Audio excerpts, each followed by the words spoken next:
Spotlight karong buntaga mga kapuso atong hisgutan ta ang teknolohiya labi na ning panahon sa pandemya nga mas na-appreciate nato ang importansya niini.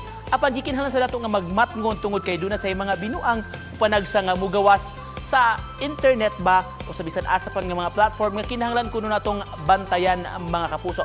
Hisgutan ta karong buntaga digital ug IT literacy, makauban nato software engineer ug IT literacy advocate si Sir Justin Quizon. Good morning Sir Justin, kumusta imong adlaw sir?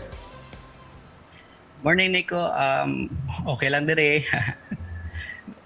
Daghang salamat sir for joining us this morning.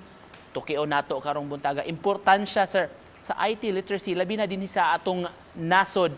Para nimo sir, kumusta man kining estado nato dinhi sa Pilipinas kon literacy sa teknolohiya ang hisgutan sir?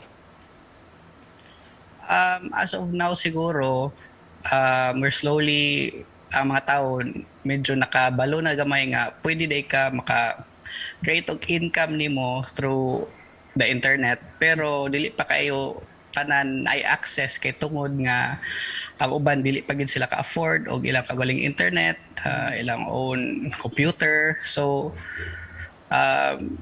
kung naalang siguro ay kaning makatabang anak nila, that would be another source of livelihood para sa ilaha. Hisgot ta ani sir, daghan ang mitumaw karon mga binuang, mga clickbait panagsa sa social media sa miaging adlaw sir, kung mahinumduman nga itag kuno ka sir, dunay click nimo. So unsang pamaagi man mahitabo sir? Basically kana man gumaynana, for example sa social media, ma-access nila ang imuhang account kung mo click ka ato nga link. Pero before nila ma-access imong account, ilaha pa ng pangayoon o authentication. Pag makaklik kag mga article nga clickbait o video, once nga muhatag sila atong notification nga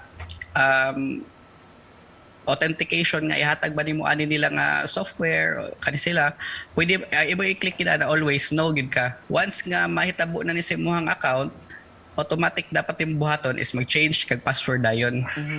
On another note, Sir Justin, unsay mga pahimangno nimo karon sa mga bata nato, mga ginikanan kay tungod sa pandemya naka-online class magini kasagaran sir, unsay angay na lang hinumduman? As a parent siguro, monitor your child nga unsay ginatan-aw niya nga content, o sige magaling internet or computer, hatagan na lang siya content nga mas makapaayo sa iyaha. Na yung mga software ana nga pwede nimo i-install sa iyang computer. Alright. Nga dili siya kaanhi nga website, dili siya ka-check ani nga kuan. So ma-block to siya nga mga website kung naka-on to siya nga software. Sir Justin, bulakbit lang ko aning pangutana kami magud diri sa Kapuso Network. Few years ago doon ay gi-launch nga campaign kitawag og Think Before You Click. Panawagan nato sa ato mga kaigsuonan. Para nimo sir nganong importante man nga ato gining timan-an nga mag-think before ta mo click? Importante gid siya nga mo click, mo imo sang i-check gid unsa ang imuhang content nga gina-click or unsa ba na siya kay wa ka kamao nga for example kana mga terms and services sa mga software gi-take for granted lang nato na uban ana nga mga sensitive information nimo na bitaw dili ka gusto ihatag, pero tungod nga wa nimo gi-check, ni-click lang kag accept, imo na itong ihatag wa ka kuan. So importante gid nga kamaogid ka sa unsa ang imong gi-click. All right, to cap this off Sir Justin, base sa atong nahisgutan rong buntaga sir, kun kay gustong ipaambit nga mensahe sa atong mga viewers nga nagtan-aw ron sir unsa man ni? Always kanang find time to learn something new nga skill, kay actually karon ang mga companies wala na sila nangita kayo og degree kundi dili lang gipangita skill gyud.